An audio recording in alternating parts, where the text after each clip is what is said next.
elegance. The designer once called his 1970s reimagining of the menswear jacket the, quote, starting point for everything that came after. Armani combined the flair of a designer with the acumen of a businessman, running a company that earned about $2.7 billion a year. He was born in 1934 in Piacenza, a town in the industrial heartland of northern Italy. His family moved to Milan after World War II. Armani had been unwell for some time and was forced to drop out of Milan's Men's Fashion Week in June, the first time in his career that he had missed one of his catwalk events. Called King Giorgio by many, the designer was known for overseeing every detail, even fixing models' hair before they walked out onto the runway.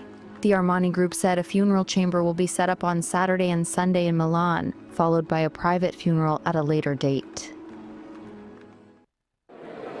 France's parliament brought down the government on Monday over its plans to tame the ballooning national debt, deepening a political crisis that is weakening the Eurozone's second-largest economy. Lawmakers voted to oust Prime Minister François Bayrou and his minority government by 364 votes to 194. Bayrou will tender his resignation on Tuesday, his office said. President Emmanuel Macron, who is facing calls to resign, will instead hunt for his fifth prime minister in less than 2 years. His office said he would appoint one in the next few days. The next government's most pressing task will be to pass a budget, the same challenge Bayrou faced when he took office 9 months ago. Securing the backing of a very divided parliament will be equally hard for his successor. Bayrou had called the confidence vote to try to win parliamentary support for his strategy to lower a deficit that stands at nearly double the European Union's 3% ceiling, and to start tackling a debt pile equivalent to 114% of GDP. But opposition parties were in little mood to rally behind his planned savings of over $50 billion in next year's budget, with an election for Macron's successor looming in 2027. Macron may eventually decide the only path out of the crisis lies in calling a snap election, but he has so far resisted calls to dissolve Parliament a second time. New Directions Community Credit Union is now open in Titusville. They may be new to our community, but they've been serving our region since 1974, providing their members with affordable products and services. Membership is open to anyone who lives, works, worships, volunteers, attends school, regularly conducts business, or who owns a business in Venango, Forest, Warren, or Crawford counties. Visit their new location at 206 South Martin Street in Titusville to learn more about becoming a member. Best of luck to all the students and athletes this fall from New Directions Community Credit Union. Looking for expert orthopedic care? Dr. Charlie Gates, a trusted name at Titusville Area Hospital, can help you regain mobility and a better quality of life. With years of experience and a passion for personalized care, Dr. Gates specializes in treating a wide range of orthopedic conditions. Whether it's joint pain, sports injuries, or orthopedic surgery, trust Dr. Charlie Gates at Titusville Area Hospital for your orthopedic care. Call 814-827-9770 today to schedule your appointment. Vanderhoof Heating and Air Conditioning provides residential and light commercial air conditioning services throughout the area. They understand the importance of your cooling system working properly. That is why you can trust in Vanderhoof to do the job right. Whether it's a non-working air conditioner, yearly maintenance, or a new install, you can be assured that we will solve your problem quickly and efficiently. Your home's air conditioning system is far more than just temperature. It's a complete comfort system that combines temperature, humidity, air quality, and above all, safety. Vanderhoof Heating and Air Conditioning in Titusville.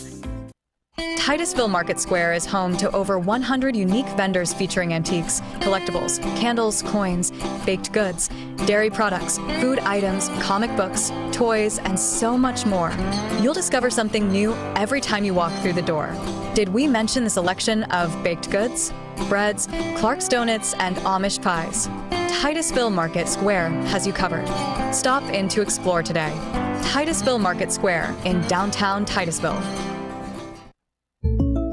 Our new home. Somebody pinched me. Somebody say pinch? Pinch. We mean we just bought this. Yeah, we just bought a new house. Why are there crabs? Don't call for pinches. Call for protection. Hit it. Like a good neighbor, State Farm is there. Your State Farm agent is ready to help you choose the right coverage for your new house and your car. All right, which way to the sea? We're in Ohio. So is that close or No. You got a pool? No. Like a good neighbor, State Farm is there. I'm Ronnie Long. And I'm Lisa Mellon. The name Armstrong reflects more than just a company. It's a promise. While others focus on the short term, we're building for a future that's limitless. From the dawn of cable television to the rise of the digital age, we've delivered cutting-edge technology like our advanced fiber network that redefines what's possible. Guided by our core values, we have proudly served and strengthened communities like yours for generations.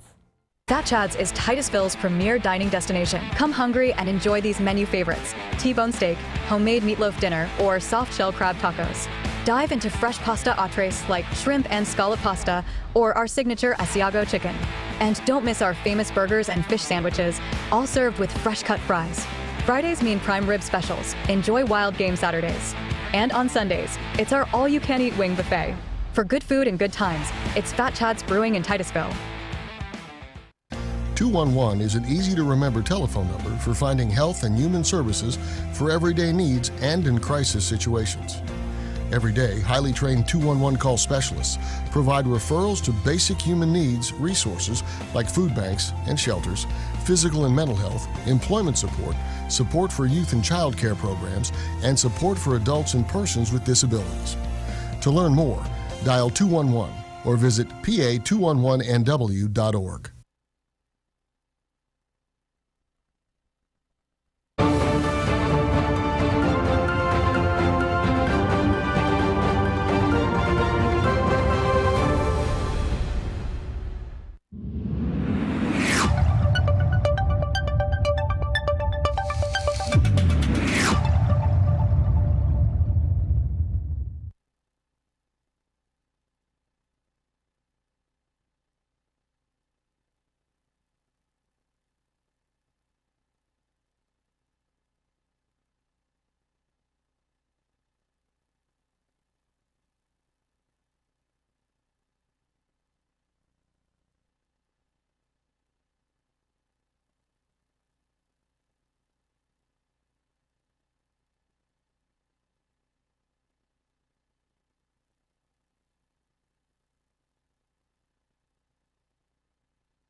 U.S. stocks gained on Monday, with the Dow adding 0.25%, the S&P 500 rising about 0.2%, and the Nasdaq climbing just shy of 0.5% for a record-high close.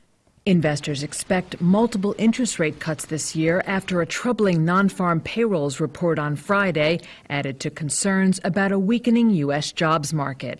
The report initially boosted stocks on Friday before dragging them down on fears of a potential economic slowdown. That dynamic could play out in the days to come, says Melissa Brown, Managing Director of Investment Decision Research at SimCorp. There is this push-pull going on. I think after the jobs report last week, it became a virtual certainty that the Fed would cut rates, which the market tends to like. But because that has been the rumor for so long now, it's probably not particularly new news. And I think investors are starting to think even more about, okay, well, if the Fed has to cut rates, that means the economy is not doing so well. And then they still have this dual battle with inflation. So maybe the cutting rates, which is already in stock prices, maybe it's not going to drive further improvement, at least for a while. Monday's notable stock moves included Broadcom, which gained more than 3%, extending its rally since the chipmaker said last Thursday it expects sharp AI-related revenue growth. Its market capitalization has reached $1.6 trillion, making it Wall Street's seventh most valuable company. Retail trading platform Robinhood Markets jumped nearly 16%, and marketing platform AppLovin soared more than 11.5%, ahead of both companies joining the S&P 500 beginning September 22nd.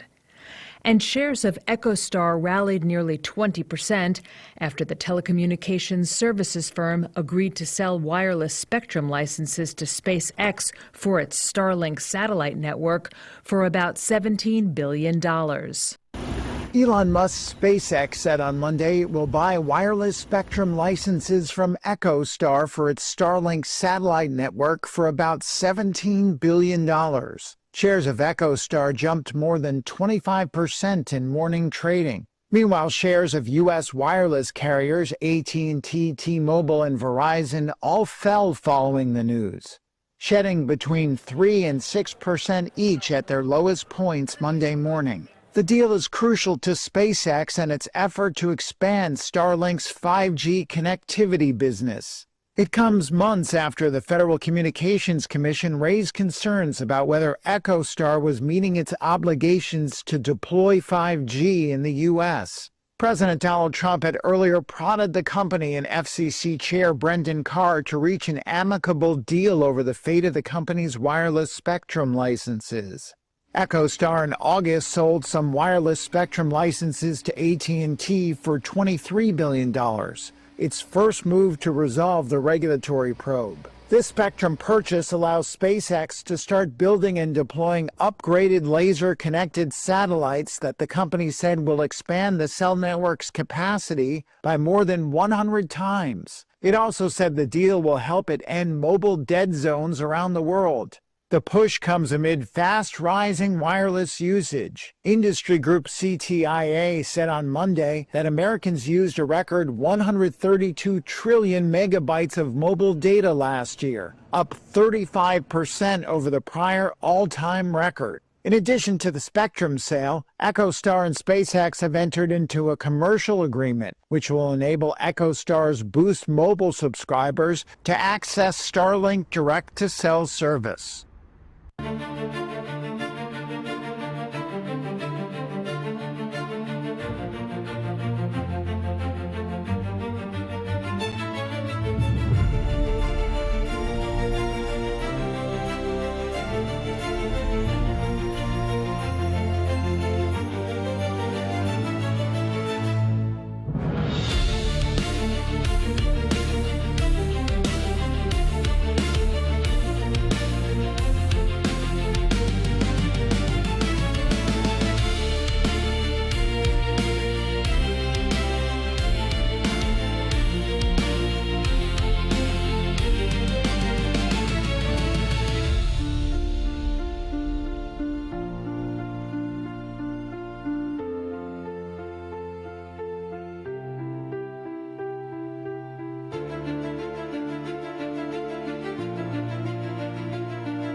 All right, let's take a look at that weather forecast for northwest Pennsylvania on this Tuesday morning. Again, the streak of nice weather continues. We're looking at sunshine, some dense fog in some valleys. Highs today getting into the mid-70s. Clear skies tonight, dense fog, and low in the upper 40s.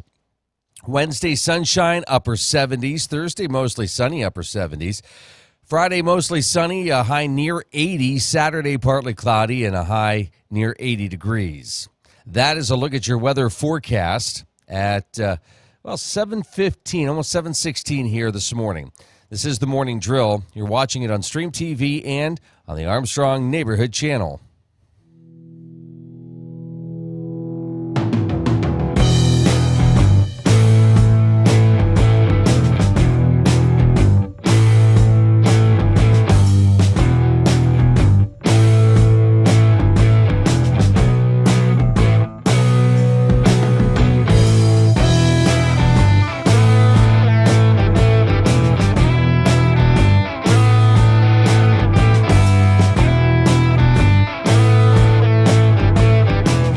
Well, the nice weather continues today and through the week. We'll get you updated on the specifics. For those of you just joining us here this morning, happy Tuesday. It is the 9th day of September. I started the morning. It's always fun walking in when like your systems need updated and yeah. Your password needs changed. Like that's my world. Oh. It's usually like it's not the morning to do that, and my password needs changed. Gotcha. Yeah, it has to be 16 characters, and you can't match the one before. And well, this has been like it's only Tuesday, the week of that kind of stuff. We had a technical glitch yesterday, got that worked out, and then this morning, like some of the updates I'm kind of excited about. It's kind of like getting a new toy. Like, oh, okay. What can this do? Looks fancy, but. And we'll see how it works out. Hey, busy morning ahead. We got Joe. This is a big day. Joe Tech's joining us here later this morning. We're a little disappointed. Usually, Apple and these big tech companies wait until like before Tuesday, like they'll, on a Monday they'll do it. Sometimes it's after. They'll have their big tech events. Okay. So that gives Joe a chance to talk about them. But Apple said, no, we're sorry, we're doing it today. So we'll have to talk about it next week. But Joe Tech will be with us. Apple, today's a big day for their event. And they'll be announcing the new iPhones and the whatever stuff they're going to be releasing. So I think I've been pretty good, right? It's been a couple years now that I've had this. Is that fair? I think in December it'll be 2 years. Okay. I've had mine for 5. Well, it shows. I know. It's like not charging. It's cracked. not, it doesn't charge. The pictures are crap. Yeah. So if you see me like bouncing around, just be prepared. Like, oh my gosh. Now, am I expecting something that's going to make me want to say, I got to have this now? No. I go by color. Yeah. I don't even know what features I have. It's coming up this morning at 10 a.m. Pacific time, the big Apple event. So be prepared for that. I will, if I don't forget or I'm not involved with something, I'll probably have that on in the background just to see. Sometimes I get more excited, though, over the updated software, which will, apply to our phones. Yeah. Because that sometimes makes it feel like a brand new phone. Okay. Sure. But we'll see. We'll see. And then later today, we'll see if our son texts us and be like, hey, I got to get this. I know. That's a big hard no. That's right. Exactly right. Also, I believe Pastor Drew Myers will be with us next hour as well. So, a lot to get to. And, I don't know if they're going to talk about iPads and MacBooks and all this. The only Apple thing we really are involved with are iPads and phones. Computers, all that stuff, all Windows. What does our oldest have? He has a MacBook. Okay. He had, I don't know, something with school. And he felt he needed it. Yeah, that's what he wanted when he went off to school. Okay. So, you're going to give us birthdays and what we're celebrating off your iPad this morning. But anyways, looking forward to talking to Joe Tech this morning about all this stuff. A little excited. Let's see. Last night, the Vikings came back to beat the Chicago Bears 27-24, the final. Good game there. When we were kind of clicking through, it was the Bears on top of the Vikings. Not by much. Actually, they did. Didn't they go up wasn't it like 17-6 or something like that when we caught it? But Vikings came back 27-24. I can't tell you much because we didn't watch hardly any of it. J.J. McCarthy wasn't playing well, but it says here he had a 3-touchdown game. So welcome back, J.J. McCarthy, who was injured last season. So, yeah. And they got Ben Johnson, head coach of the Bears, kind of blowing a fourth quarter lead. So Ben Johnson coming from the Lions, and they struggled. So, yeah, it's going to be interesting to see how everything plays out. Of course, yesterday was like Overreaction Monday. Your teams are either going to the Super Bowl or they're done, finished after one game. Yeah. They're horrible. They stink.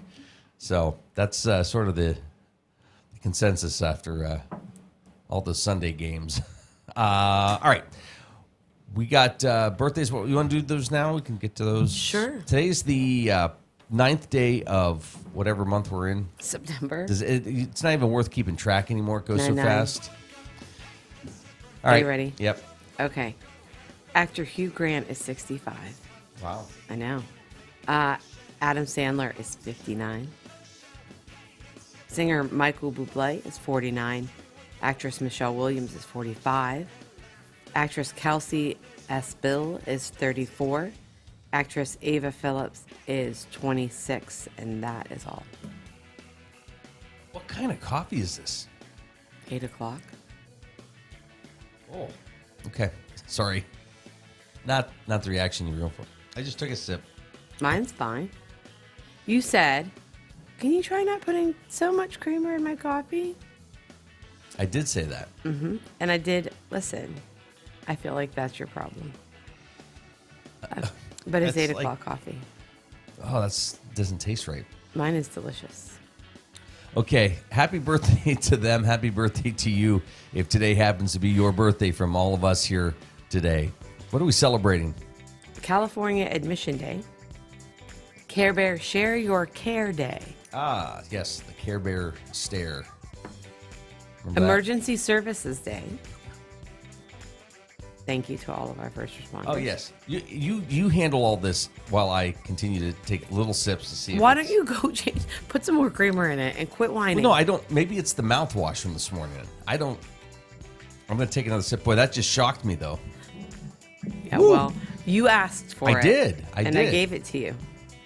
That's because I want to drink coffee, not creamer. Well, that's what you get. International Box Wine Day. No, thank you. International. No. Don't give me that. You can't do that. You've made. Oh, stuff. I make it. I mix it. I make mixed drinks with it, but to drink straight box wine, I can't. Yeah, it's not, you don't come home from work with a box of wine and say, no, "Boy, it's been a rough day." I've used it for a sangria or a punch or a right, but not anyways, just a drink.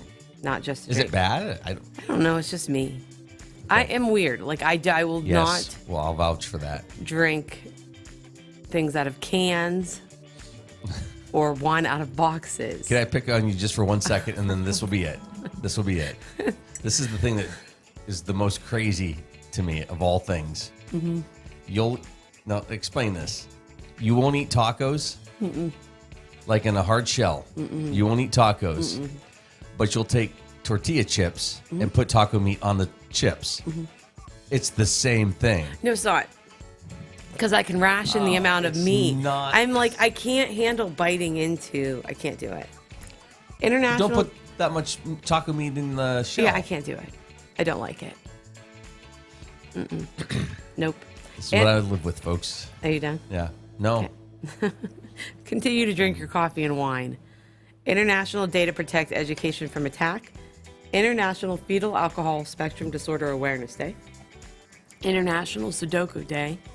National Ants on a Log Day, National When Pigs Fly Day, National Wiener Schnitzel Day, Steak something Day, Teddy Bear Day, Toronto International Film Festival, Wonderful Weirdos Day, that would be you. Wow. And, it would also would be Colonel Sanders' birthday. The Colonel. Mm-hmm. That's it. That's all I got. Man, I've gone online and spent a reasonable amount of time looking for that secret recipe for his chicken. Mm-hmm. And I've come across a couple things, different, the spices and all that stuff. And there's this one powder that they claim you have to get. I found it online, just haven't ordered it, but I don't know. It's just so good. Sure. Yeah. No, it is. It's very good. We should go do that. Drive 30 miles to the nearest KFC? If you want to do that today. Okay. Dinner tonight? No, I promised our son something specific, which includes baked potatoes. Oh, okay. As you make another face at my that's coffee. just... Do you want me to fix it? I don't know what's wrong. No, I don't think it's a creamer. Listen, if you want to add some, and I'll just see if that's the difference, that's fine, but... Mine is, again, delicious. Is it really good? Mm-hmm. So good. Well, the end of daylight savings time for 2025 is right around the corner. Days are beginning to get shorter and the nights longer as the time to fall back is nearing. Despite calls to get rid of the clock change, daylight savings time is still happening across most of the U.S. as the twice-a-year movement of clocks, either backward or forward, accounts for more daylight in the mornings or evenings for millions of Americans. This November, when daylight savings time ends for 2025, clocks will fall back, meaning those affected will gain an extra hour of sleep. But for some regions of the country, the time change will also mean an earlier sunset and more hours in the dark of night. This year's change is scheduled for November 2nd. It's a day earlier than last year and the second earliest possible date for the time change since daylight savings time falls on the first Saturday in November. The earliest possible date is November 1st. So daylight savings time is that time between March and November when most Americans adjust their clocks ahead by 1 hour. We'll gain an hour in November as opposed to losing an hour in the spring to make for more daylight in the winter mornings. When we spring forward in March, it's to add more daylight in the evenings, and in the autumn we fall back. So daylight savings time will end for the year at 2 a.m. local time on Sunday, November 2nd. Next year, it'll begin again on Sunday, March 8th. Not all states and U.S. territories participate in daylight savings time. Hawaii and most of Arizona do not observe daylight savings time because of its desert climate. Arizona doesn't follow daylight savings time with the exception of the Navajo Nation.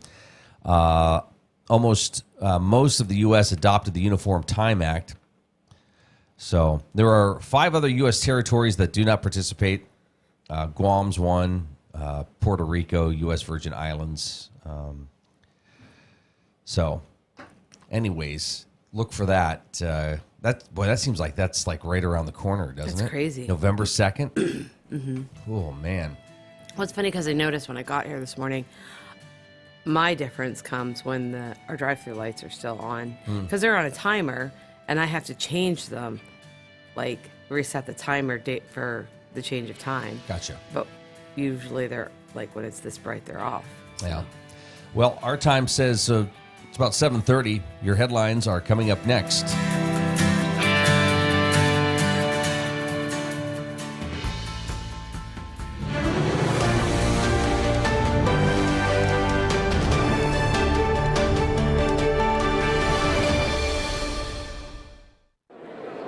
France's parliament brought down the government on Monday over its plans to tame the ballooning national debt, deepening a political crisis that is weakening the Eurozone's second largest economy. Lawmakers voted to oust Prime Minister François Bayrou and his minority government by 364 votes to 194. Bayrou will tender his resignation on Tuesday, his office said. President Emmanuel Macron, who is facing calls to resign, will instead hunt for his fifth prime minister in less than 2 years. His office said he would appoint one in the next few days. The next government's most pressing task will be to pass a budget, the same challenge Bayrou faced when he took office 9 months ago. Securing the backing of a very divided parliament will be equally hard for his successor. Bayrou had called the confidence vote to try to win parliamentary support for his strategy to lower a deficit that stands at nearly double the European Union's 3% ceiling, and to start tackling a debt pile equivalent to 114% of GDP. But opposition parties were in little mood to rally behind his planned savings of over $50 billion in next year's budget, with an election for Macron's successor looming in 2027. Macron may eventually decide the only path out of the crisis lies in calling a snap election, but he has so far resisted calls to dissolve Parliament a second time.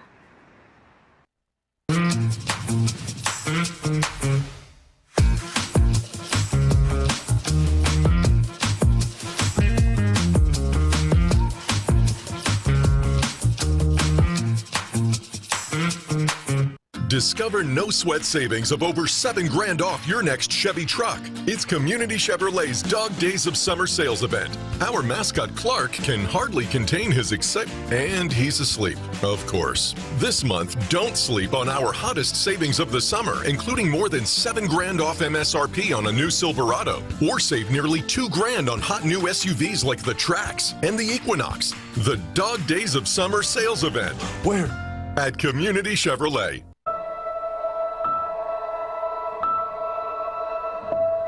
I know sometimes we get into it and it's just hard on both of us, but try to understand me more and I'll try to do the same.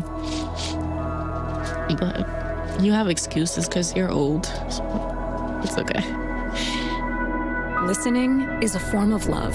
Find ways to support your kids at sounditouttogether.org.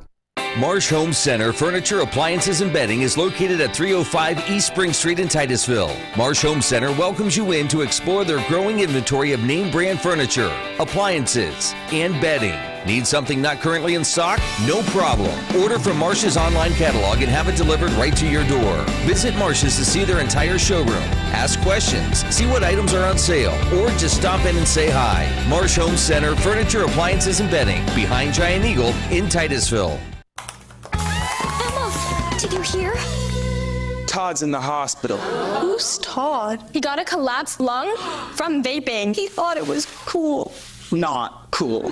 Promise you won't vape, Emma. It can lead to a lifelong addiction, and we can't be friends if your lungs collapse.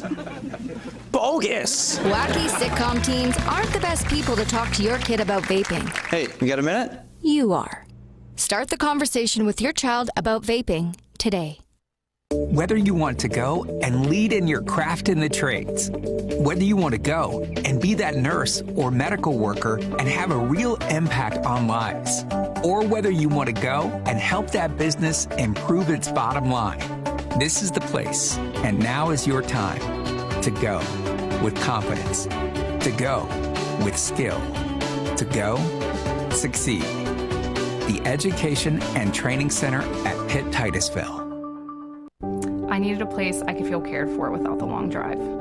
I chose Meadville OBGYN because both my sisters came here, highly recommended Dr. Kristen. Dr. Kristen makes me feel very comfortable, like I'm family, like we're friends, very personable. My daughter Evie was born breech, and it was Dr. Kristen and Dr. Barco, and they were incredible. It was a wonderful experience. I wouldn't ever want to go anywhere else.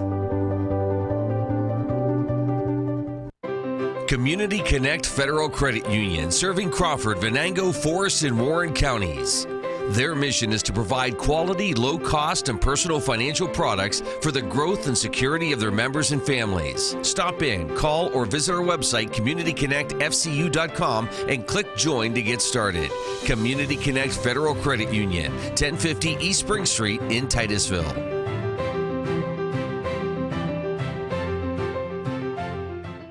vehicle shopping? Make sure you check out Titusville Ford first. Shop our amazing selection of new and pre-owned cars, trucks, and SUVs in stock. Visit us on Route 8 in Titusville and see why our customer service is a cut above the rest. Titusville Ford, your hometown dealer.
U.S. stocks gained on Monday, with the Dow adding 0.25%, the S&P 500 rising about 0.2%, and the Nasdaq climbing just shy of 0.5% for a record high close. Investors expect multiple interest rate cuts this year after a troubling non-farm payrolls report on Friday added to concerns about a weakening U.S. jobs market. The report initially boosted stocks on Friday before dragging them down on fears of a potential economic slowdown. That dynamic could play out in the days to come, says Melissa Brown, Managing Director of Investment Decision Research at SimCorp. There is this push-pull going on. I think after the jobs report last week, it became a virtual certainty that the Fed would cut rates, which the market tends to like. But because that has been the rumor for so long now, it's probably not particularly new news. And I think investors are starting to think even more about, okay, well, if the Fed has to cut rates, that means the economy is not doing so well. And then they still have this dual battle with inflation. So maybe the cutting rates, which is already in stock prices, maybe it's not going to drive further improvement, at least for a while. Monday's notable stock moves included Broadcom, which gained more than 3%, extending its rally since the chipmaker said last Thursday it expects sharp AI-related revenue growth. Its market capitalization has reached $1.6 trillion, making it Wall Street's seventh most valuable company.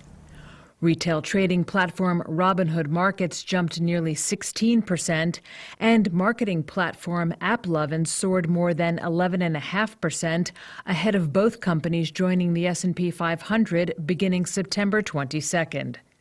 And shares of EchoStar rallied nearly 20% after the telecommunications services firm agreed to sell wireless spectrum licenses to SpaceX for its Starlink satellite network for about $17 billion. The news is on balance not as good as it was. We know that even a lot of the market move has been concentrated in relatively few stocks. So it certainly is not kind of broad-based. The economy is great, earnings are great. Let's keep moving forward or upward on stock prices. So I think that, and also a lot of bad news that has come out recently, whether it's employment news or higher inflation, it seems to have been ignored or at least pushed aside by a market that clearly wants to go up. But the question remains: what's going to make it continue to go up? We've had a very strong year this year, really globally, not just in the U.S. And what is going to happen to make markets continue to go up? And it's hard to see that unless we start to see a broadening out of the market, actually seeing very good results, whether it's good growth or higher than expected growth in companies that are not the few tech names that seem to be dominating. If that were to happen, then I think we could have some support under a broad-based increase in the market. But in the absence of that, just a continuation of what we've been seeing, I find it very hard to find that catalyst that's going to keep the market going up, because it certainly has been driven by optimism, a lot of optimism so far this year, coupled with not such great news. I think the Fed does have this, because the Fed has a dual mandate, it's got a dual issue. Most of the time, the data comes down firmly on one side or the other. The economy is weak or the economy is strong. And I think what they're seeing now, which is something that we haven't seen in a very long time, is that it's going to be very difficult to fulfill the dual mandate, because we don't have the data firmly planted in one end of the economic spectrum or the other.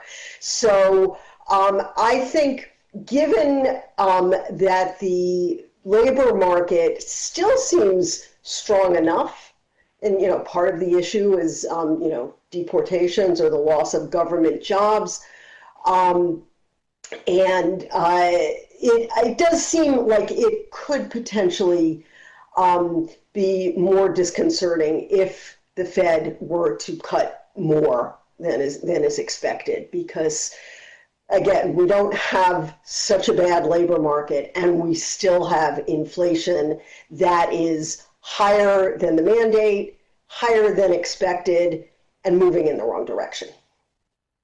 Cybercrime is exploding, and AI may be its most dangerous weapon yet. This is Sectors Up Close, and we're talking about cybersecurity. America's most critical infrastructure is under siege.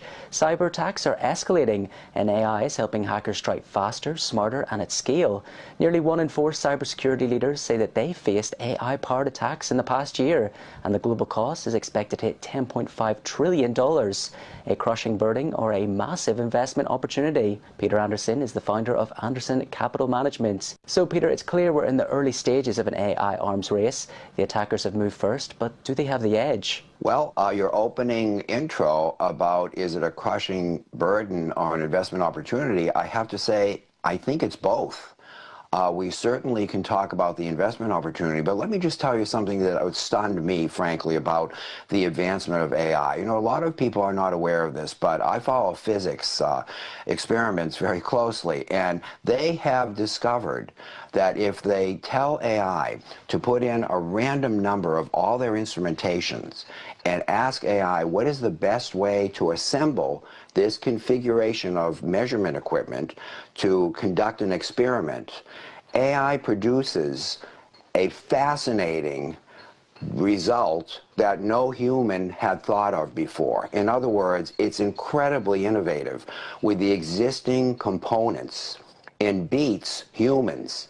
So take that one step further and say, what happens when the bad actors get a hold of that idea? And that is the crushing burden, frankly, is that they will be much smarter and be able to hack in very creative ways, and there is the massive threat. Well, there is growing talk of an AI bubble, but could the need to defend against AI-enabled threats justify the billions being invested? I think it is absolutely. You know, I'm not a big fan of just AI in general, using it for social media, for instance, but in this application, this is a never-ending arms race. So if you're looking at cybersecurity stocks, I would say this is a very opportunistic time to consider adding them to your portfolio, in our opinion, because we think that this arms race is just beginning. And you know, there are equally as many smart people, sadly, on the negative side as there are on the positive side. So therein lies your investment opportunity that I was referring to at the opening of this. But within those cybersecurity stocks, they have provided often ineffective solutions. Will the sector continue to thrive even if they fail to provide real protection? I think that it is an ongoing development. You know, what is happening is the cybersecurity protection of even a year ago is extremely different from an updated version of today. So there will always be holes in the castle wall, and there will always be professionals to plug those holes. And as I said, it's an arms race where maybe the bad actors will be ahead in a moment, but we owe it to ourselves and to the integrity of these companies to always pursue the best you can in cybersecurity. Meanwhile, U.S. funding for vital security organization was temporarily threatened in March. Shouldn't the sector become a critical national infrastructure investment? I think it is on its way to, because when you look at all the threats out there and all the vulnerabilities, certainly government agencies are at the top of the list. So we're talking bad actors, perhaps just civilians, but we're also implying that there are bad actors across political institutions. And so equally as important are the political institutions, or the governmental institutions, as there are the individual enterprises, for instance. Adding to that as well, the US and China are in a race to achieve superiority in AI. Will geopolitical tensions add to the security sector? Absolutely. There will probably be espionage involved, defects of scientists that decide to go over to crossing boundaries, etc. So there is a lot of intrigue that we're probably not even aware of yet, because I think this all is in the early beginnings of this as we play out. But I don't see an end to it in the next several years. In fact, I would say the only way this could be defeated would be the introduction of something called quantum computing, but that is at least, in my opinion, 10 Nobel Prizes away. So finally, Peter, Bitcoin is seen as a facilitator of cybercrime, yet US policy is leaning toward deregulation. So is cybercrime not a permanent fixture, and who's footing the bill? That adds to this entire thing, if I could put my investment hat on, just talking about the stock selection. All these things we've discussed. What does it do? It implies a tremendous opportunity to bull up, so to speak, on your cybersecurity exposure, because all of these things, including the Bitcoin situation, just is a wide, almost a present to an investor. And I hate to say that in somewhat of a controversial way, because, of course, nobody endorses cyber hacking. But that it exists, we have to accept that, and then we say to ourselves, what are the investment opportunities? So investing is an incredible field, because with every negative there is a positive, and this is an excellent example of that. That was Peter Anderson from Anderson Capital Management. Don't forget, you can watch more videos on Reuters.com. Elon Musk's SpaceX said on Monday it will buy wireless spectrum licenses from EchoStar for its Starlink satellite network for about $17 billion. Shares of EchoStar jumped more than 25% in morning trading. Meanwhile, shares of U.S. wireless carriers AT&T, T-Mobile, and Verizon all fell following the news, shedding between 3% and 6% each at their lowest points Monday morning. The deal is crucial to SpaceX and its effort to expand Starlink's 5G connectivity business. It comes months after the Federal Communications Commission raised concerns about whether EchoStar was meeting its obligations to deploy 5G in the U.S. President Donald Trump had earlier prodded the company and FCC Chair Brendan Carr to reach an amicable deal over the fate of the company's wireless spectrum licenses. EchoStar in August sold some wireless spectrum licenses to AT&T for $23 billion, its first move to resolve the regulatory probe. This spectrum purchase allows SpaceX to start building and deploying upgraded laser-connected satellites that the company said will expand the cell network's capacity by more than 100 times. It also said the deal will help it end mobile dead zones around the world. The push comes amid fast rising wireless usage. Industry group CTIA said on Monday that Americans used a record 132 trillion megabytes of mobile data last year, up 35% over the prior all-time record. In addition to the spectrum sale, EchoStar and SpaceX have entered into a commercial agreement, which will enable EchoStar's Boost mobile subscribers to access Starlink direct-to-cell service.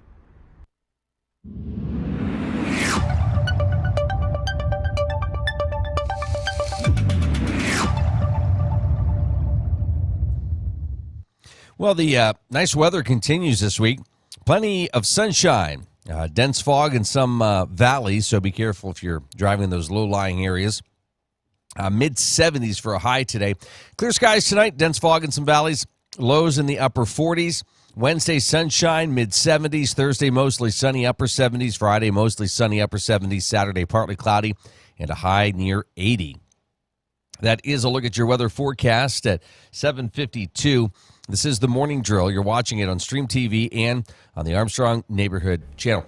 It was one of those things where I thought, okay, last night we were at a soccer match, and I thought, well, later it gets, it's going to cool down a little bit. Which it did late, but that sun was beaten down, and it was quite warm yesterday. Where I sat, I was worried where I sat because I had a long sleeve, like I had more clothes on still. Yeah. But we were just enough in the shade that I felt nothing. But you were on the other side of the field, so. Yeah, that sun was right. It was right. Yeah. So it was a bit warm. For some reason, you don't sit with me. I don't understand. I don't understand that either. Oh, I was working on stuff. Mm-hmm. I was very well behaved. I'm noticing that more and more are coming my way, though, and hanging out. It's like the dad's club. Yeah. Yeah. When we're not broadcasting, it's the dad's club. Actually, it's a very nice view, and it's a little quieter. How were the parents in front of you last night? Good. Okay. We last year, 2 years ago, I think they were a lot, or maybe it was last year, they were rowdy. You had to ask one to leave, because you were picking up all of his audio. I just remember they were, really rowdy. I think that was the football game. No, because I was talking to the game manager last night, and she remembered it, too. She had to come and ask. Well, it was also the football game. Okay. Yeah, no, a very passionate school that we were up against. As they should be. Yeah, but we could still hear you through it, so. That's all that matters. It cuts right through. Mm-hmm. I'm positively passionate. Yeah. Mm-hmm. Yeah. Yeah. I'm just trying to think if I think there was a time when I may or may not have denied being your spouse when I was. There was a time we were at a away game and you were cutting through the crowd at concessions. Yeah. And they were complaining about me. Yeah, it was, oh gosh, it's that team with that woman who screams. She's back. Yeah. I thought we got rid of her. Nope, there are 3 Rio boys. 3. Obviously didn't jump up and down and say, she's mine. Mm-hmm. I put my head down. Joe would have claimed me. Mm-hmm. No, I don't think he would have. Mm-hmm. No. Anyhow. How's that coffee?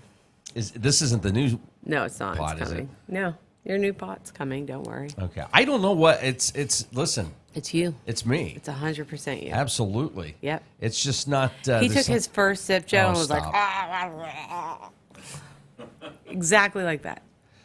Well, you're like, well, it's this I know. It was good. It's very good. Then it's me. It's something. Mm-hmm. It's your version of menopause. It's age. No, I was going to go like mouthwash or something else, maybe that, where I'm like, ugh. Okay. No, I wasn't going to go there. But anyhow, hey, next hour, Joe Tech's going to join us. Looking forward to that. Big event today. It's Apple's event. I know Joe is so excited about this. Let's just be very clear, regardless of what they unleash.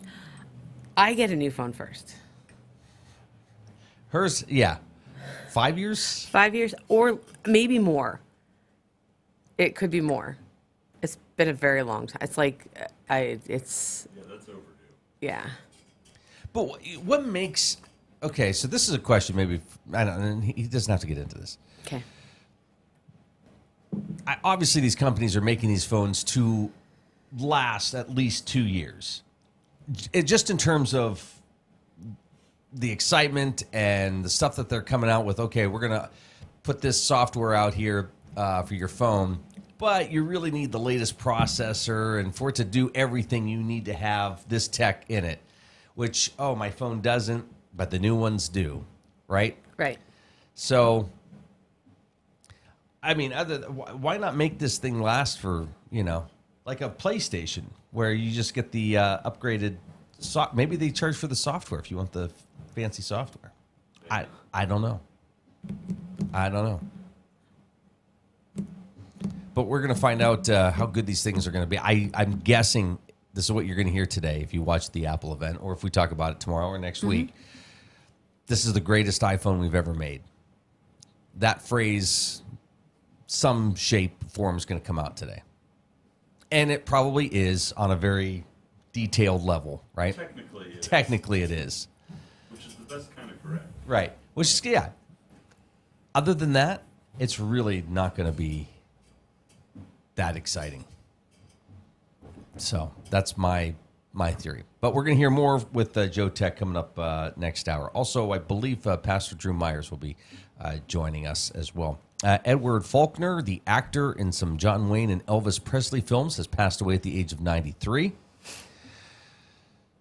I know you're a big fan. I don't even know who he is. I'm like, he received a career jump start, appearing in McClintock, The Green Berets, and other films with John Wayne. I'm looking him up. I wouldn't be able to tell you. The other, we didn't talk about this yesterday. Oh, there's a couple, actually. Rick Davies, Supertramp co-founder and vocalist, passed away at the age of 81. I saw that. And Mark Volman, co-founder of the Turtles, passed away at 78.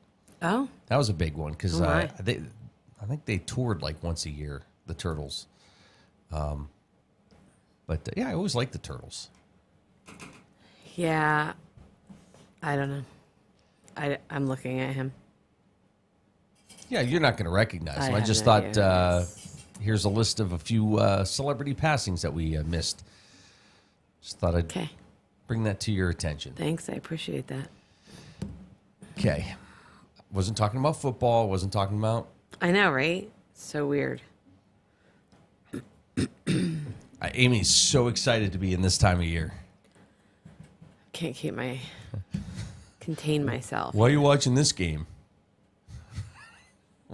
Do you know anybody? Do you have any idea who's even on this team?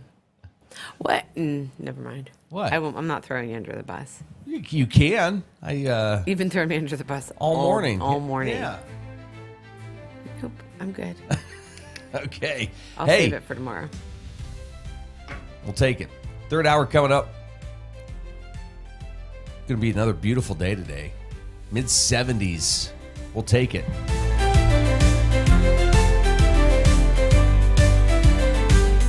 Waking up with the morning drill. Waking up with the morning drill. Waking up with the morning drill. Waking up with the morning drill.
France's parliament brought down the government on Monday over its plans to tame the ballooning national debt, deepening a political crisis that is weakening the Eurozone's second largest economy.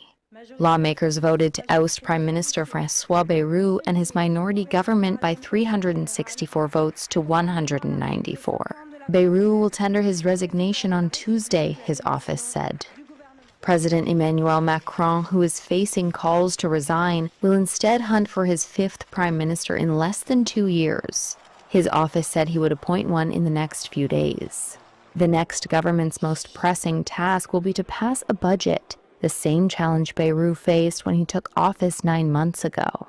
Securing the backing of a very divided parliament will be equally hard for his successor. Bayrou had called the confidence vote to try to win parliamentary support for his strategy to lower a deficit that stands at nearly double the European Union's 3% ceiling, and to start tackling a debt pile equivalent to 114% of GDP. But opposition parties were in little mood to rally behind his planned savings of over $50 billion in next year's budget, with an election for Macron's successor looming in 2027. Macron may eventually decide the only path out of the crisis lies in calling a snap election, but he has so far resisted calls to dissolve Parliament a second time. Interstate Pipe and Supply takes pride in providing superior customer service. That's why our dedicated employees are well trained and have the experience to offer friendly, quick, and reliable service and support. Need materials delivered to your job site? No problem. Interstate offers fast delivery from our 4 locations in Western Pennsylvania. We also serve Eastern Ohio, Northern Western Virginia, and Western New York. Service means business at Western Pennsylvania's premier pipe and supply company, Interstate Pipe and Supply. Anyone with a kind and generous heart and a little money can be a philanthropist. You too can be a force for good in our community, and the Crawford Heritage Community Foundation is here to help you make the most of your charitable giving. We've partnered with hundreds of people like you to make our world and our community a better place. You can give through us to support scholarships or any charitable organization or purpose. Whether you're interested in establishing a permanent endowment or adding to an existing fund, we want to be a part of your plan. Contact us when you're ready to make your mark. Together, we can make your contribution go further. The Gordon B. Garrett Funeral Home has been serving the needs of Titusville and surrounding communities since 1965. Mr. Garrett believed in tradition and commitment to excellence, standards that have been passed down from one generation to now a new generation, who will work to provide you with a beautiful, lasting tribute to your loved one. When you need them, they will be there for you. This has been their foundation for almost 60 years. The Gordon B. Garrett Funeral Home, 303 North Washington Street in Titusville. Share the fun of train travel and relive our country's oil history as you ride the OC&T through the valley that changed the world. Learn about the past while traveling on vintage cars. See a variety of wildlife with stops at Drakewell Park, Petroleum Center, and Oil Creek State Park. Arrive early and see the vast collection of train and railroad memorabilia at Perry Street Station. After the ride, enjoy a night's stay at the Caboose Motel. For seasonal specials or for more information, visit octrr.org or call 814-676-1733.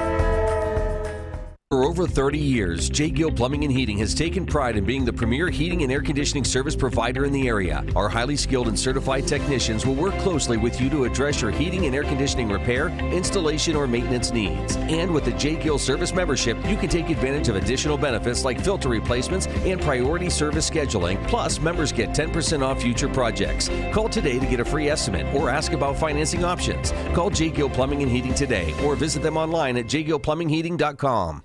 Marsh Home Center Furniture, Appliances, and Bedding is located at 305 East Spring Street in Titusville. Marsh Home Center welcomes you in to explore their growing inventory of name brand furniture, appliances, and bedding. Need something not currently in stock? No problem. Order from Marsh's online catalog and have it delivered right to your door. Visit Marsh's to see their entire showroom.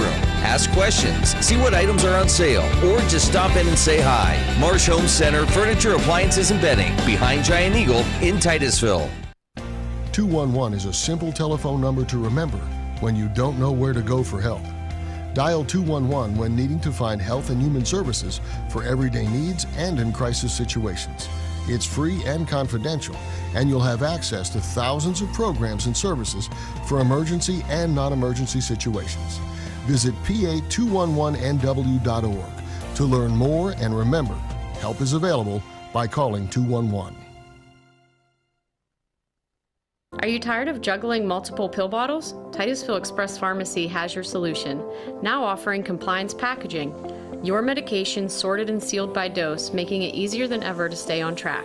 In a hurry? Take advantage of our convenient drive-through service.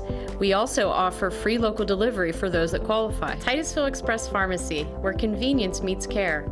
Visit us today at 401 West Spring Street in Titusville. Simplify your medication routine with Titusville Express Pharmacy.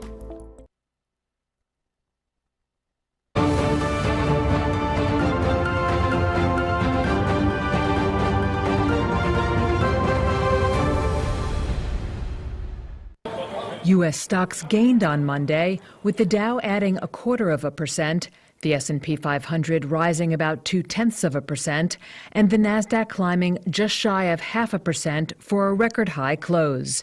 Investors expect multiple interest rate cuts this year after a troubling non-farm payrolls report on Friday added to concerns about a weakening U.S. jobs market. The report initially boosted stocks on Friday before dragging them down on fears of a potential economic slowdown. That dynamic could play out in the days to come, says Melissa Brown, Managing Director of Investment Decision Research at SimCorp.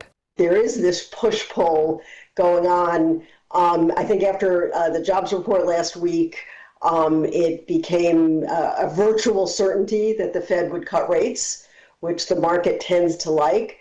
But because that has been the rumor for so long now, it's probably not particularly new news. And I think investors are starting to think even more about, okay, well, if the Fed has to cut rates, that means the economy is not doing so well. And then they still have this dual battle with inflation. So maybe the cutting rates, which is already in stock prices, maybe it's not going to drive further improvement, at least for a while. Monday's notable stock moves included Broadcom, which gained more than 3%, extending its rally since the chipmaker said last Thursday it expects sharp AI-related revenue growth. Its market capitalization has reached $1.6 trillion, making it Wall Street's seventh most valuable company. Retail trading platform Robinhood Markets jumped nearly 16%, and marketing platform AppLovin soared more than 11.5%, ahead of both companies joining the S&P 500 beginning September 22nd. And shares of EchoStar rallied nearly 20% after the telecommunications services firm agreed to sell wireless spectrum licenses to SpaceX for its Starlink satellite network for about $17 billion.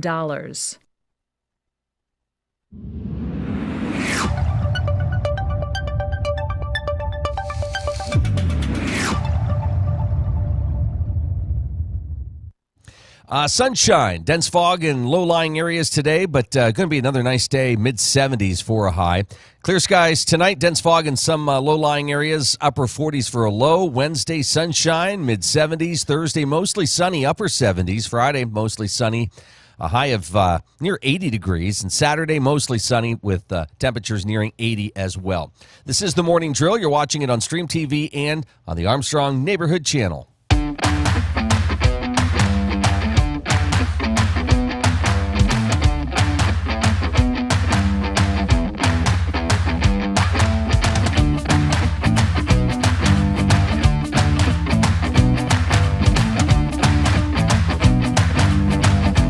Joining us this morning is Mr. Joe Tech. Sorry, Joseph Tech. It's a proper name given to you at birth. Joseph Tech. I appreciate that, Luke. Thank you for getting that right this time. Yeah, sorry. Yeah. How's it going? Good, you know? Great. I feel like I should have some three-letter initials after that, too.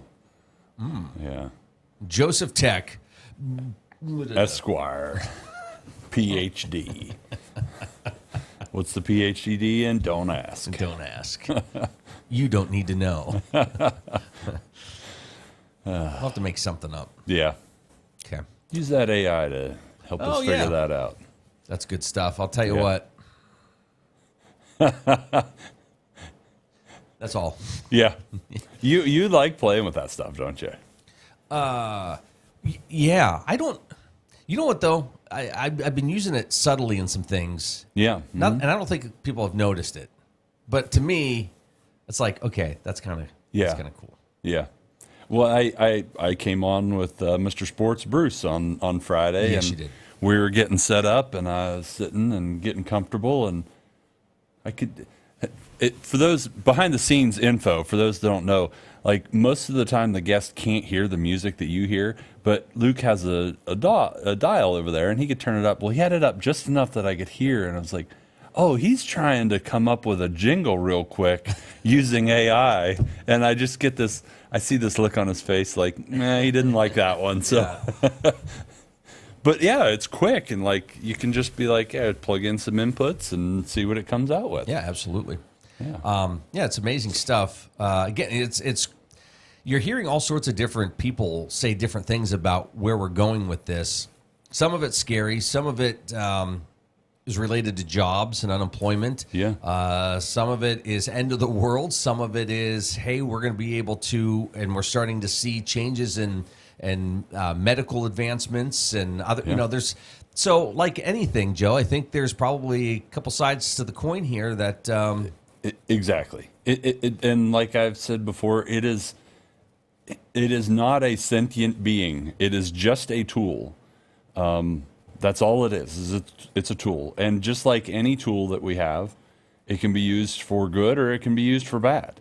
And yeah, you're going to have stories of AI being used for cybersecurity attacks.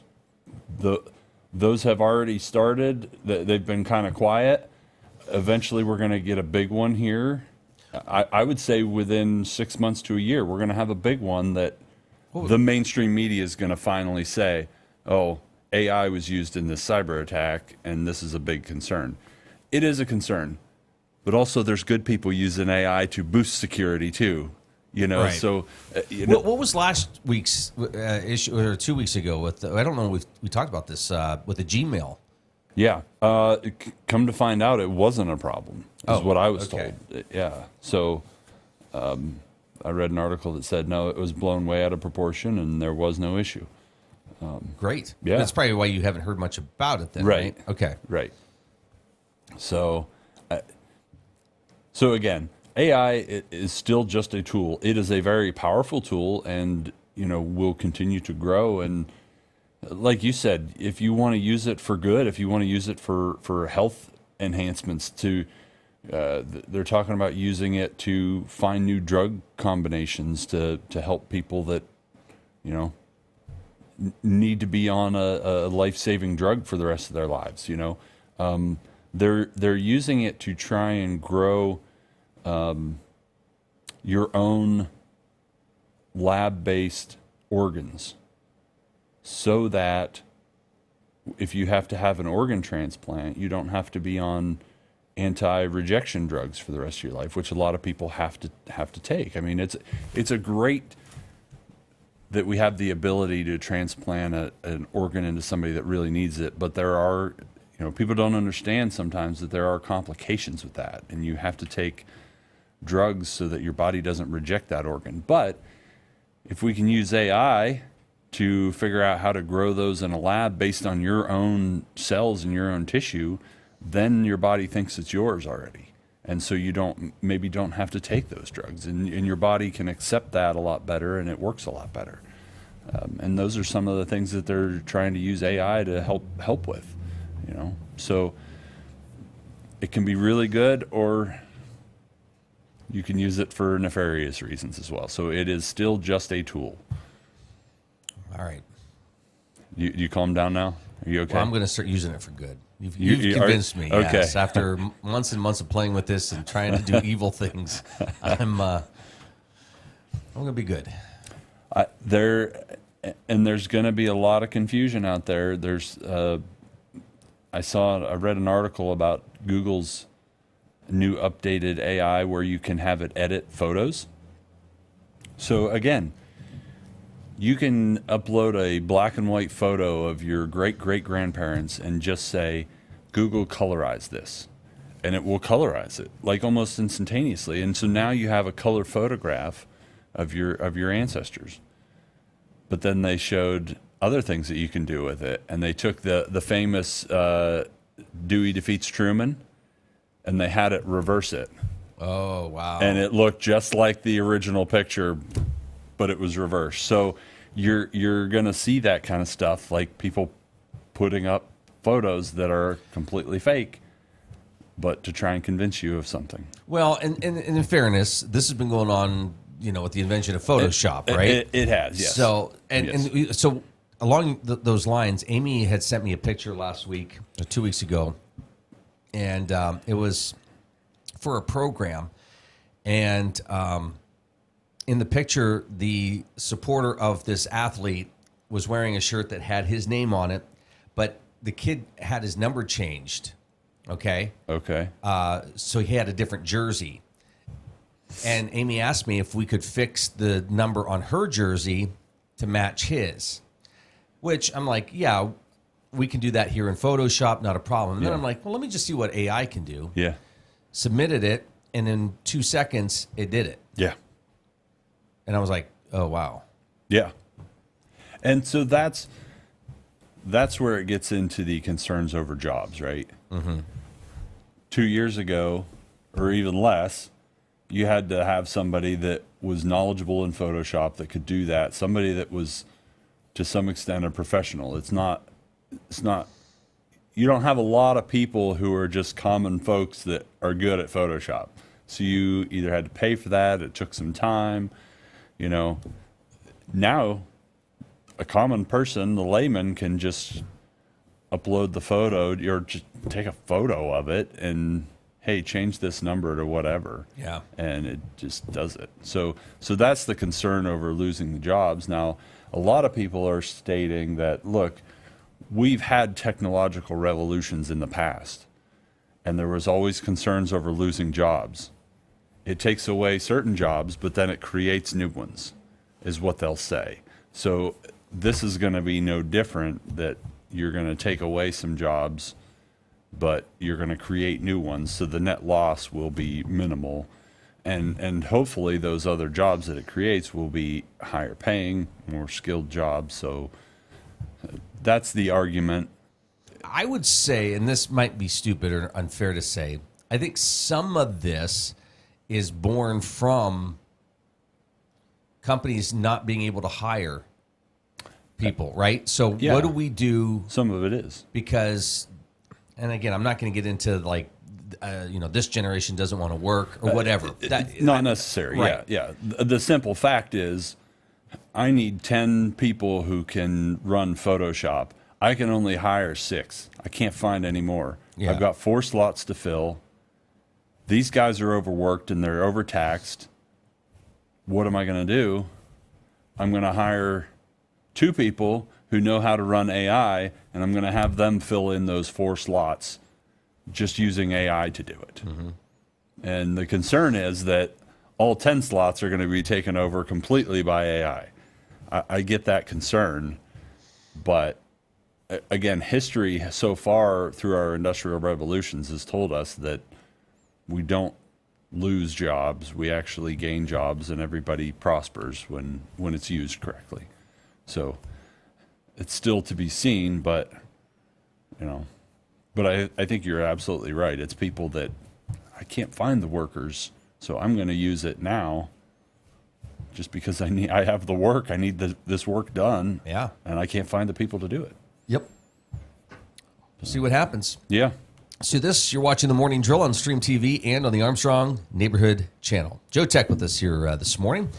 Joe, it's a big day for Apple users. It is a big day for Apple users. Are you? I can see like you're just Giddy. waiting with bated breath. I'm excited and I'm not. You're excited for the event to be over with, so you can hit the highlights of what was said. I know well, yes, but I'm excited to see how long into it before I start getting the hype and kind of feeling it. Oh, okay. So okay. yeah, I think I'll go halfway into the iPhone presentation, which will probably be middle to the end, I would imagine. Yeah. Of this presentation, but probably at some point I'm going to be like, I don't care about that. I don't care about that. Okay, that's kind of interesting. and then they're going to get into the camera stuff where that affects me. Yeah. And I'll be like, okay, that's kind of cool. Okay, maybe, yeah. So, yeah, we'll see. Yeah.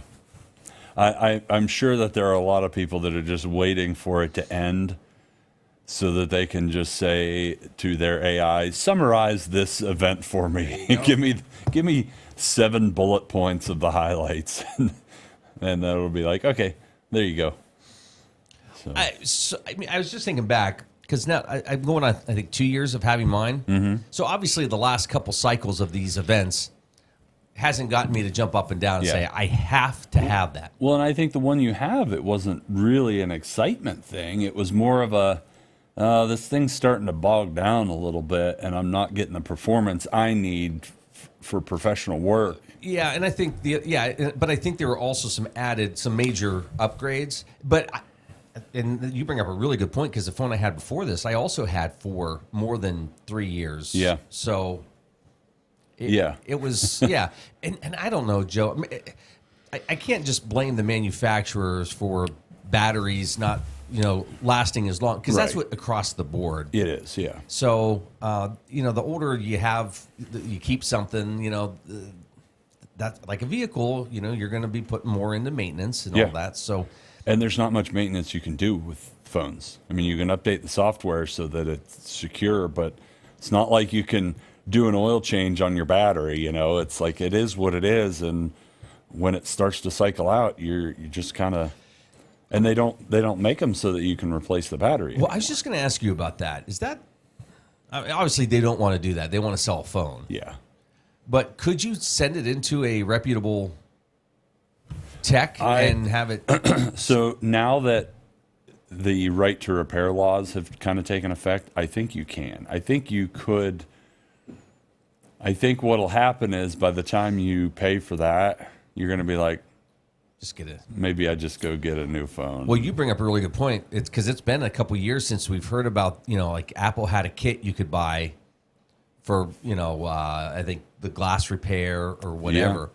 But you don't hear about any of that stuff anymore. Well, and again, that's not something they're going to advertise, because they don't want you to really do that. They want you to just go buy a new phone. So they may have some of those things still, but they're not going to.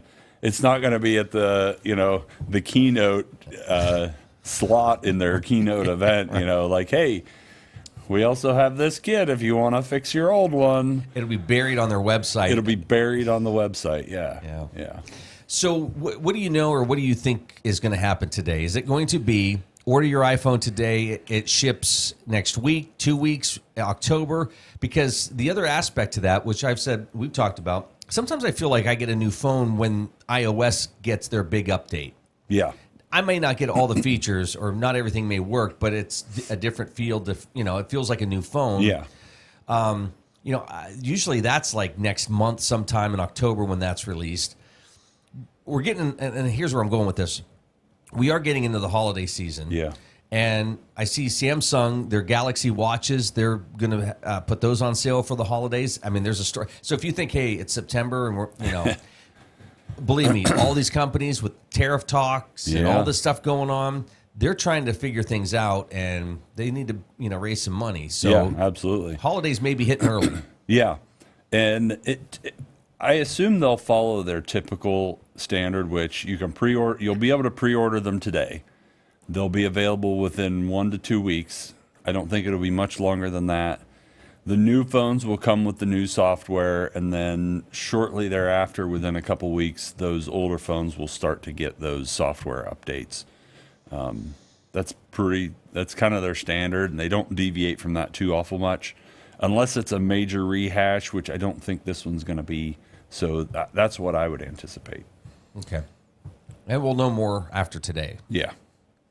I thought we had talked to them about switching their day, and I thought they had agreed to that. Yeah. We're going to have to get a hold of somebody. Well, I did send a message. Tim Cook left a message on the machine. I did not get a chance to call him back. Well, he was meeting at the White House with other tech leaders. He was very busy, yes. What was going on with that whole thing? Do you know? I don't know what the whole crux of it was. I think to some extent they were announcing some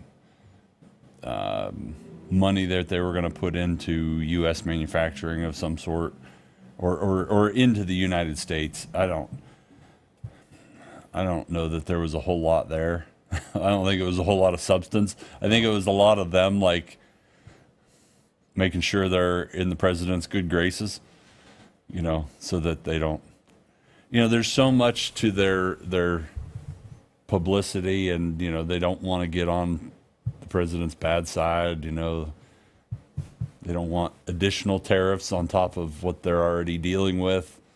So I think to some extent that was a lot of what that was.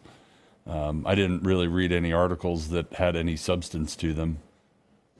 There was one article about, they were caught on a hot mic and some talking that they were doing kind of off mic, but it really didn't amount to much. Okay. So there's a lot of tech giants in that room. There were a lot of tech giants in that room. Like the one guy said, boy, Silicon Valley would be in bad shape if something bad happened at the White House. They're all there. And I wonder if, so there's rumors that Amazon might be the one that buys TikTok. So I don't know if there was some of that talk at that meeting as well. That's the latest rumor that I heard, which we didn't even mention it, but Trump kicked the can down the road again. I think he put another 90-day extension on the shutdown of TikTok in the United States to try and find a buyer. Yeah, that's the latest rumor that I heard. There's got to be something that's keeping people away from this, right? I mean, you hear names of people that are like, okay, yes, I'm interested in doing this, and then it just sort of ends. Then nothing. Yeah. I don't know. Having to deal with China, is it? That would be my guess, and I'm wondering if it's wrapped up into the whole Russia-Ukraine thing, because, Trump's trying to negotiate with Russia on, a peace deal. China and Russia are tied together. They've also, United States and China have had, their issues, and I don't know that we've gotten the framework for a trade deal, but I don't know that we've actually gotten a trade deal. I don't know if that's wrapped up into it. There's a lot of moving parts there. My guess is they could find somebody to buy it. It's just a matter of, working out all the other little deals and making sure China's okay with who buys it. Yeah. Because I think they're going to want a stake in it. And then real quick before wrapping up, story this morning, SpaceX getting involved with EchoStar, and their stock soaring this morning. Oh. $17 billion in wireless spectrum. So, interesting. Yeah. Oh, and there's big Tesla. They've laid out a new compensation package for Elon Musk. It could be worth up to $1 million. Or $1 million. Yeah, that's nothing. $1 million. $1 trillion. Wow. Yeah. So if there's a lot of conditions that he would have to meet. So I don't know that he'll get there, but crazier things have happened. Talking Tech. Joe Tech this morning. Good to see you. Good to see you too. All right, talk to you soon.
France's parliament brought down the government on Monday over its plans to tame the ballooning national debt, deepening a political crisis that is weakening the Eurozone's second largest economy. Lawmakers voted to oust Prime Minister François Bayrou and his minority government by 364 votes to 194. Bayrou will tender his resignation on Tuesday, his office said. President Emmanuel Macron, who is facing calls to resign, will instead hunt for his fifth prime minister in less than 2 years. His office said he would appoint one in the next few days. The next government's most pressing task will be to pass a budget, the same challenge Bayrou faced when he took office 9 months ago. Securing the backing of a very divided parliament will be equally hard for his successor. Bayrou had called the confidence vote to try to win parliamentary support for his strategy to lower a deficit that stands at nearly double the European Union's 3% ceiling, and to start tackling a debt pile equivalent to 114% of GDP. But opposition parties were in little mood to rally behind his planned savings of over $50 billion in next year's budget, with an election for Macron's successor looming in 2027. Macron may eventually decide the only path out of the crisis lies in calling a snap election, but he has so far resisted calls to dissolve Parliament a second time.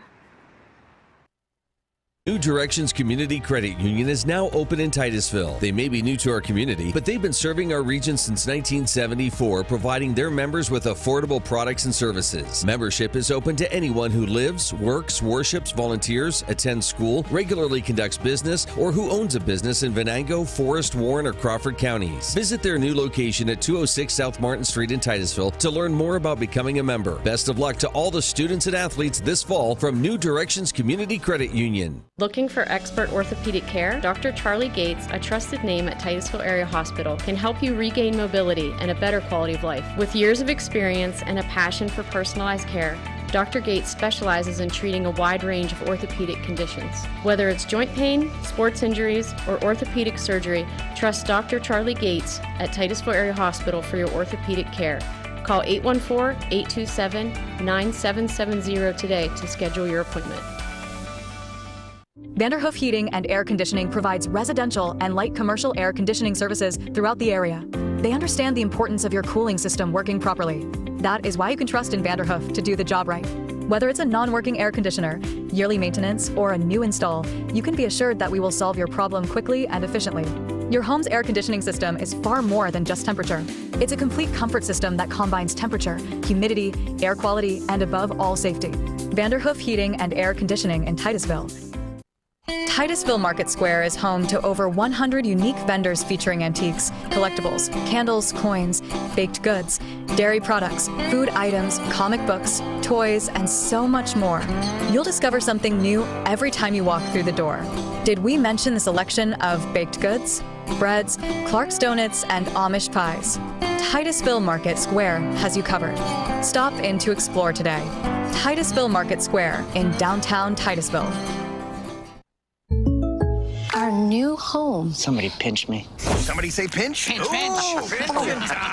We mean we just bought this. Yeah, we just bought a new house. Why are there crabs? Don't call for pinches. Call for protection. Hit it. Like a good neighbor, State Farm is there. Your State Farm agent is ready to help you choose the right coverage for your new house and your car. All right, which way to the sea? We're in Ohio. So is that close or? No. You got a pool? No. Like a good neighbor, State Farm is there. I'm Ronnie Long. And I'm Lisa Mellon. The name Armstrong reflects more than just a company. It's a promise.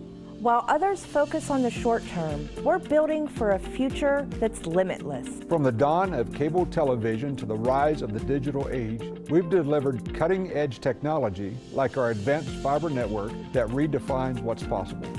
Guided by our core values, we have proudly served and strengthened communities like yours for generations. Fat Chad's is Titusville's premier dining destination. Come hungry and enjoy these menu favorites: T-bone steak, homemade meatloaf dinner, or soft shell crab tacos. Dive into fresh pasta entrees like shrimp and scallop pasta, or our signature Asiago chicken. And don't miss our famous burgers and fish sandwiches, all served with fresh cut fries. Fridays mean prime rib specials. Enjoy wild game Saturdays.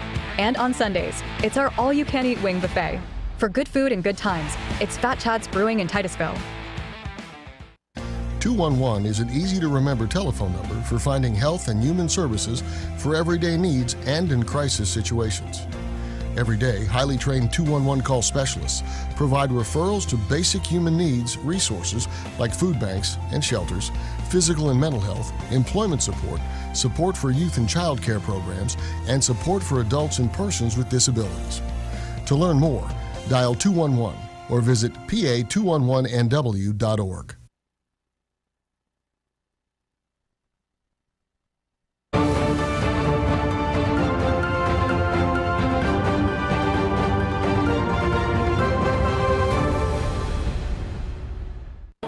U.S. stocks gained on Monday, with the Dow adding 0.25%, the S&P 500 rising about 0.2%, and the Nasdaq climbing just shy of 0.5% for a record high close. Investors expect multiple interest rate cuts this year after a troubling non-farm payrolls report on Friday added to concerns about a weakening U.S. jobs market. The report initially boosted stocks on Friday before dragging them down on fears of a potential economic slowdown. That dynamic could play out in the days to come, says Melissa Brown, Managing Director of Investment Decision Research at SimCorp. There is this push-pull going on. I think after the jobs report last week, it became a virtual certainty that the Fed would cut rates, which the market tends to like. But because that has been the rumor for so long now, it's probably not particularly new news. And I think investors are starting to think even more about, okay, well, if the Fed has to cut rates, that means the economy is not doing so well. And then they still have this dual battle with inflation. So maybe the cutting rates, which is already in stock prices, maybe it's not going to drive further improvement, at least for a while. Monday's notable stock moves included Broadcom, which gained more than 3%, extending its rally since the chipmaker said last Thursday it expects sharp AI-related revenue growth. Its market capitalization has reached $1.6 trillion, making it Wall Street's seventh most valuable company. Retail trading platform Robinhood Markets jumped nearly 16%, and marketing platform AppLovin soared more than 11.5%, ahead of both companies joining the S&P 500 beginning September 22nd. And shares of EchoStar rallied nearly 20% after the telecommunications services firm agreed to sell wireless spectrum licenses to SpaceX for its Starlink satellite network for about $17 billion.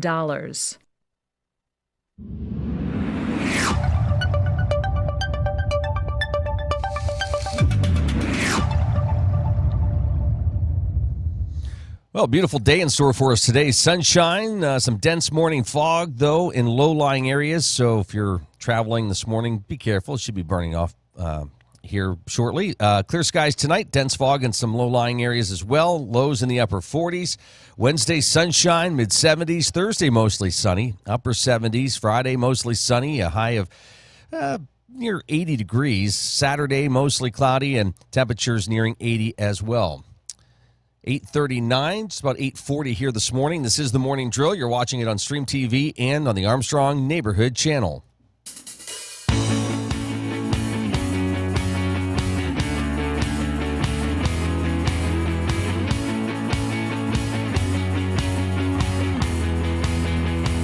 Joining us this morning is Pastor Drew Myers from the First Methodist Church here in Titusville. Good morning, Pastor. Good to see you this morning. Morning, sir. How are we doing? Good. How are you? Doing very well, thank you. Well, it's been a busy summer for you. It has. And wrapping up and getting ready for all the fall fun that's coming up. And, look forward to getting a recap of everything that's been happening.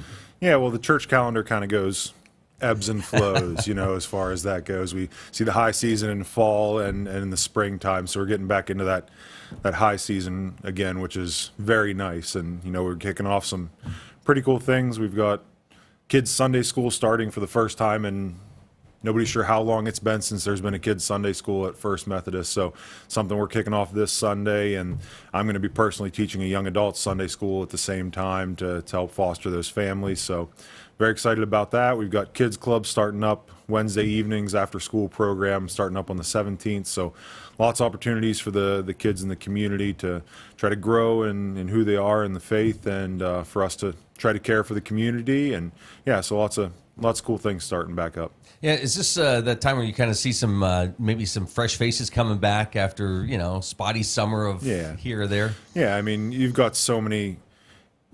Sports is all encompassing now, even different from when I was growing up. When I was growing up in a small town, we didn't play on Sundays. We just didn't. And obviously that's changed, and you've got travel ball and all those different things. My nieces are heavily involved in that, so I get it. And so you see the summer months with vacations and things like that, it tends to be an ebb and a flow to it. But you start to really settle in like mid-September after school's back in, everybody kind of gets back into those rhythms, and you start to see some folks maybe were sporadic over the summer, or just folks that are, okay, the summer's over, it's time for us to kind of get back into rhythm and try to check out new places. So yeah, it tends to happen. Yeah, nobody's walked in yet and said, do I know you? Well, some have, okay, but that's a good thing as far as I'm concerned, because one of the first things I told everybody when we were coming in was, please be patient. We're seeing a lot of faces, a lot of names, and so I would expect the same from other folks, being patient, be like, oh, haven't been here in a little bit, or just looking at me in the community. Those are some of my favorite moments. I'll see somebody in a coffee shop and they'll just look at me, and their minds turn and they're like thinking, is that Pastor Drew? Is that not Pastor Drew? And those are some of my favorite moments. Yeah, it's okay. You can come over and say hi. Right. So, and we talked a couple months ago, or last month when you were on. Yeah. When you were coming in, obviously you probably took a look at all the programs that the church would offer throughout the course of the year. Did you come and say, okay, boy, this is a good one. Let's maybe bring this back, or I have ideas. We want to start implementing this, because it seemed like coming in July to now. I mean, that's a short period to get things going here for fall and this time of year. So yeah, you've had to kind of implement some things quickly.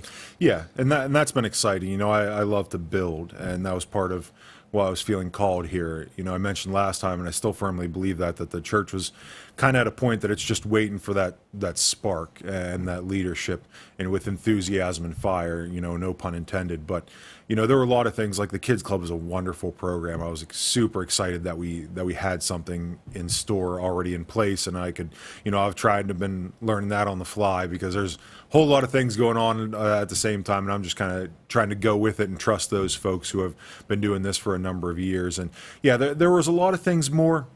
It was less about programs.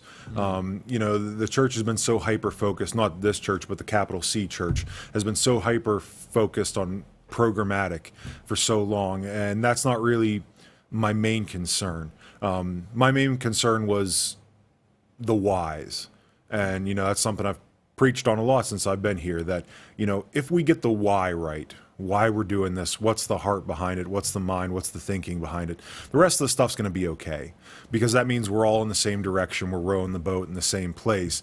If we have the most beautiful structure in place, but we don't have our heart and our mind in the right place, or we're thinking, I have this vision, you have that vision, it's not going to go anywhere. So I've been more focused on that why behind the scenes. And there's been a lot of things more in meetings that have come across and be like, we did this, well, why? Let's just talk and ask why. Well, we thought this and thought that, and so it's been more that behind the scenes kind of leadership and structure rather than the out front stuff. But right away, adding the Sunday schools was a big deal. We had, where I was previously, had a thriving young adults ministry, and that was a beautiful thing on Sunday morning, that we'd have young kids running around the halls. We'd also have their parents growing and studying. So that programmatically, that's probably the biggest thing I've put in store. And then also just affirming the congregations want to be more active, just in general be more active, do more things. We were part of the concerts in the park. That was in place well before I got here.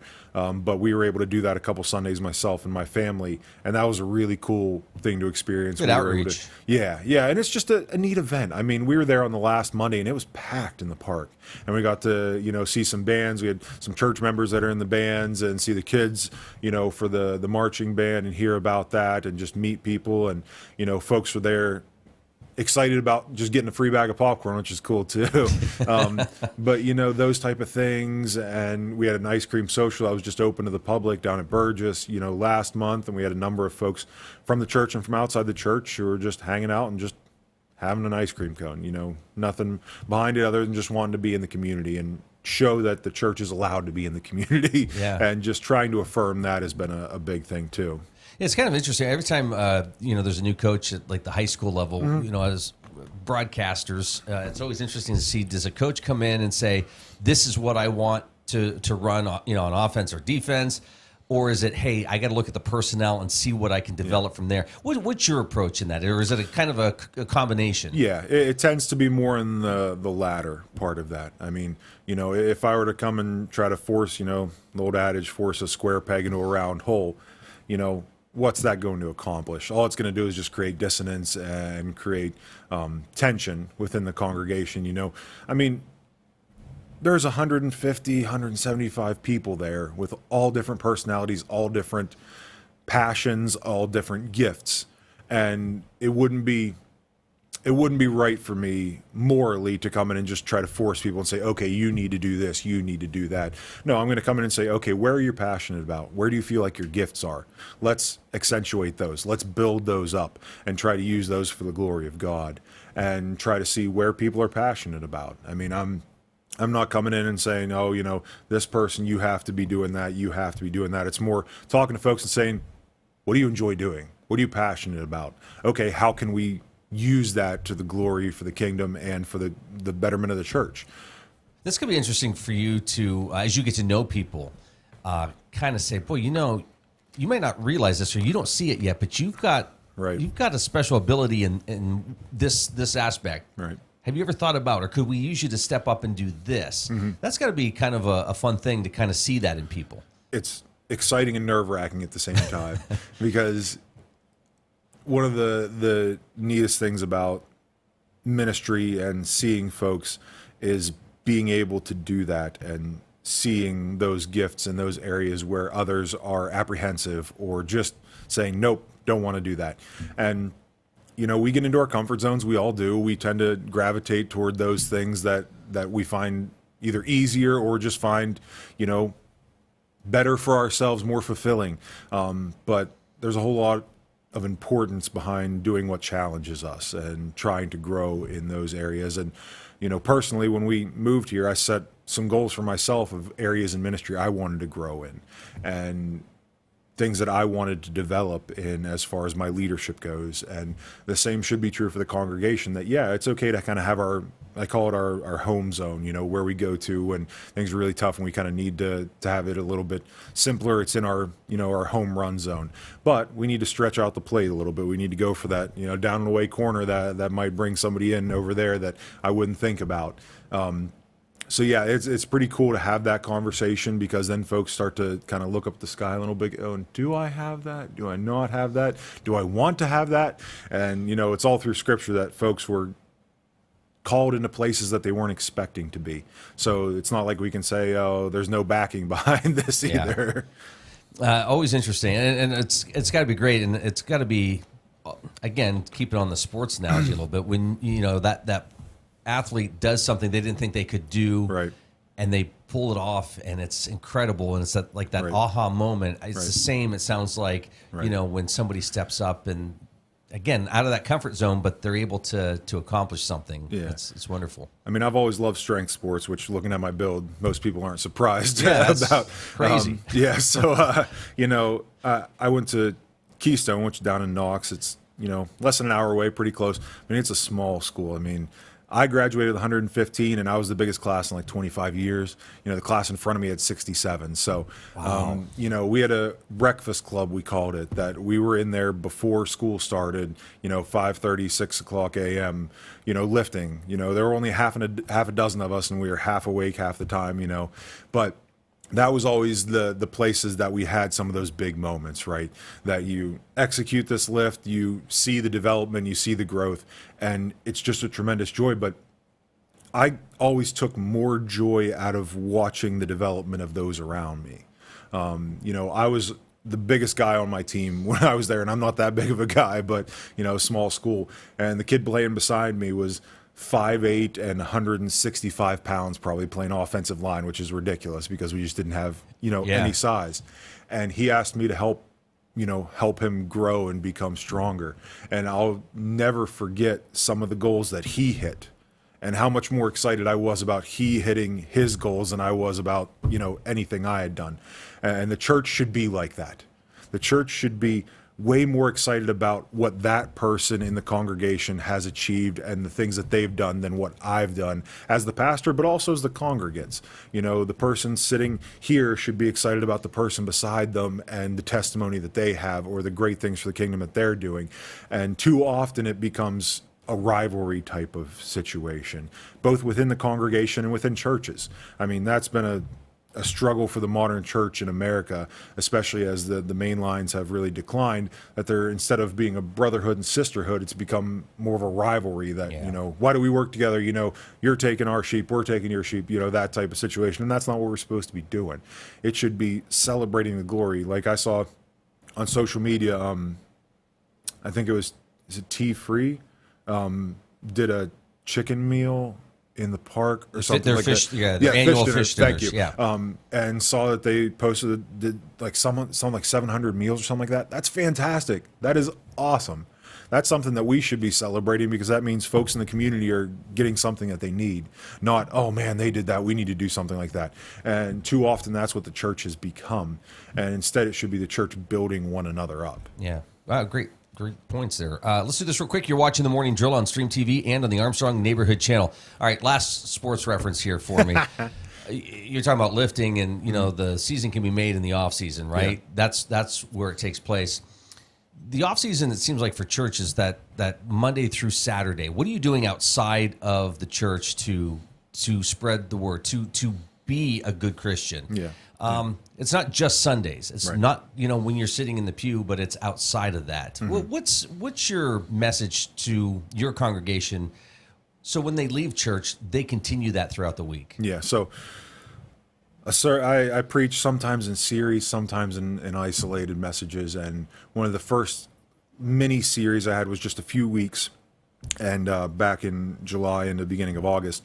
And it was talking about just why we have Sunday mornings. Why do we do this? And the final one was, well, we do this to rally because Sunday morning isn't meant to be all of your Christianity happens in that hour and a half on Sunday morning, 2 hours if you're in Sunday school out of 7 days, 24 hours a day. It's meant to be a place that you come back to and get filled up by the Spirit and by the teaching and by the Word and by the sacraments and by the fellowship. And then you're going out and doing the actual ministry on those other days. It should be a daily engagement with Scripture. So whether that's, some folks are morning people and they love to be up when the sun's rising and reading. Sometimes it's at bed, maybe it's at lunch. It should be a fervent prayer conversation. It should be fellowship with other people who believe. And then it should be engaging folks that you don't know. And just talking to them about not necessarily even, hey, come to church.